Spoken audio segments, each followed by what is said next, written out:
Terpujilah Kristus dari kekekalan masa lampau sampai pada kekekalan yang akan datang. Kembali bertemu dengan saya, Pendeta Jonathan F. Lupulalan, pada hari Kamis tanggal 19 Agustus tahun 2021. Mari kita minta pimpinan Roh Kudus untuk pembacaan dan pemberitaan firman Allah. Mari kita berdoa. Tuhan Yesus, terima kasih atas nafas hidup yang Tuhan Yesus masih berikan pada kami. Itu berarti Tuhan masih membutuhkan kami tinggal di dunia dan terus berkarya bagi Allah Tritunggal sesuai dengan karunia-karunia yang Tuhan berikan pada kami. Saat ini kami mau mendengarkan firman. Urapilah hamba-Mu dengan kuasa Roh Kudus-Mu, dan juga urapi dan berikan penerangan kepada para pendengar yang akan mendengarkan firman Tuhan ini. Berfirmanlah karena kami sudah siap untuk mendengarkan firman-Mu. Dalam kasih dan pengampunan Kristus Gembala kami yang sangat baik, kami berdoa. Haleluya. Amin. Mari kita baca firman Tuhan yang diambil dari Injil Yohanes pasal 15 ayat yang ke-15 yang berbunyi demikian. Aku tidak menyebut kamu lagi hamba, sebab hamba tidak tahu apa yang diperbuat oleh tuannya.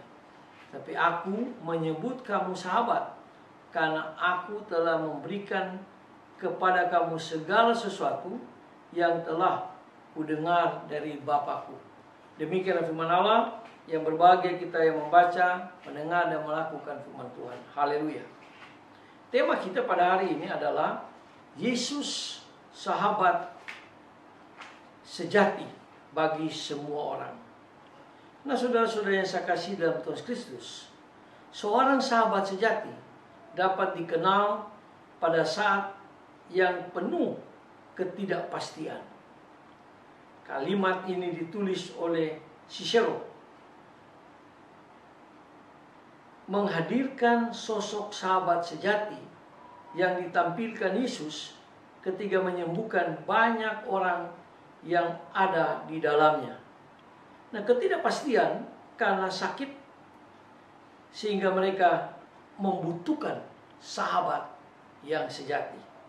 Nah, ada 3 peranan Yesus sebagai sahabat yang sejati yang secara real dapat kita lihat.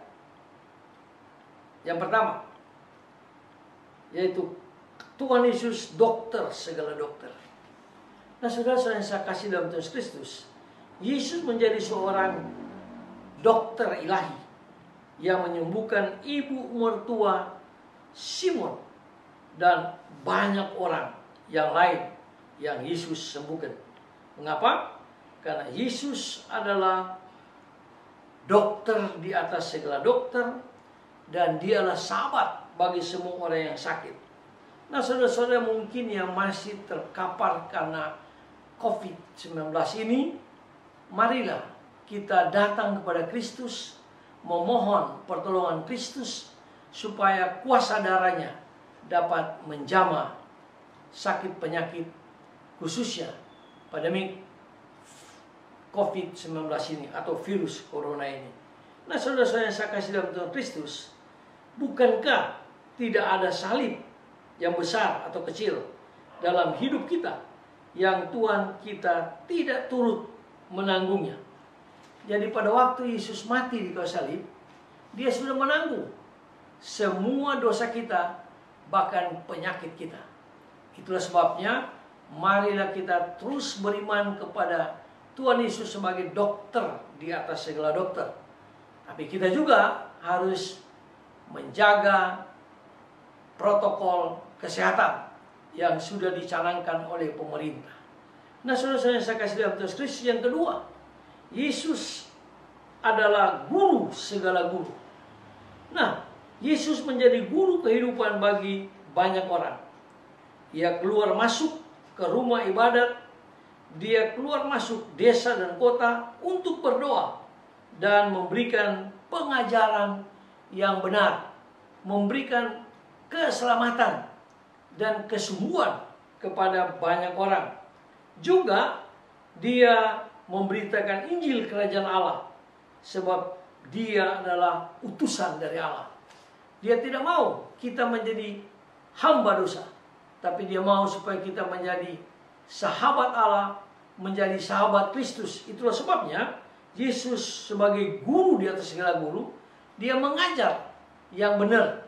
Dia mengajar kepada murid-muridnya, dia mengajar kepada Rasul Paulus, dan dia mengajar kepada banyak orang.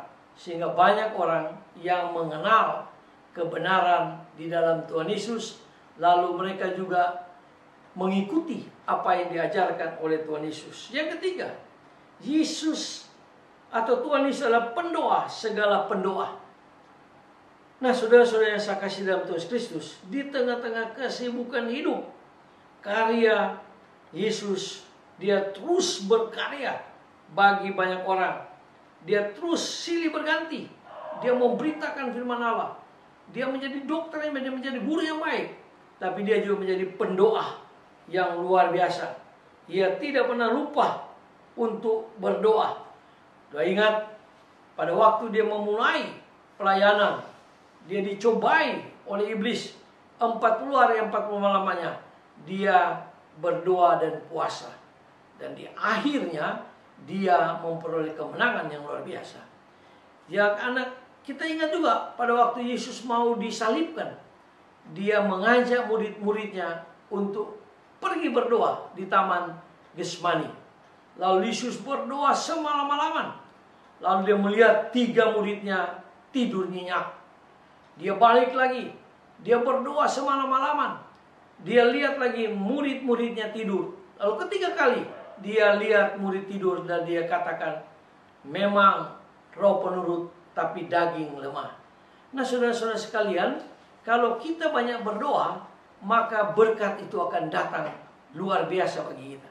Ketika kita kurang berdoa, maka berkat juga akan kurang bagi kita.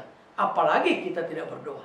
Itulah sebabnya marilah kita seluruh bangsa Indonesia, kita menyatukan hati kita untuk kita berdoa kepada Allah Tritunggal, supaya pandemi COVID-19 ini bisa dimatikan mata rantainya, sehingga Indonesia bangkit, Indonesia maju, dan Indonesia diberkati, rakyat sejahtera, perekonomian maju, dan kita semua diberkati oleh Tuhan.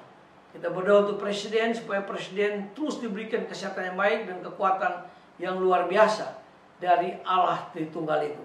Dan kita berdoa juga untuk para menteri, para gubernur, para bupati, para wali kota, camat, lurah, RW-RT-nya, supaya bergotong royong untuk melaksanakan protokol kesehatan, sehingga mata rantai pandemi COVID-19 ini dapat dimatikan. Mari kita tunduk kepala dan kita berdoa. Tuhan Yesus, kami bersyukur karena Kristus Tuhan adalah dokter di atas segala dokter. Kami bersyukur karena Kristus juga adalah guru di atas segala guru. Dan Tuhan Yesus juga adalah pendoa di atas segala pendoa. Tuhan, kami mau menyatu dengan bangsa Indonesia, dengan seluruh rakyat Indonesia, untuk memohon kepada Allah Tritunggal supaya mematikan mata rantai virus corona ini di tengah-tengah kemerdekaan negara Republik Indonesia yang ke-76. Terima kasih Tuhan Yesus. Sekali lagi Tuhan berkati presiden, wakil presiden, berkati pemerintah dari pusat sampai di daerah-daerah, supaya semuanya gotong royong untuk bersama-sama mematikan mata rantai virus corona atas pertolongan Tuhan kita Yesus Kristus. Ampuni dosa kami Tuhan, dengarlah doa kami, dalam kasih dan pengampunan Kristus kami berdoa. Haleluya. Amin. Ebenezer, sampai kita bertemu lagi di kesempatan yang lain.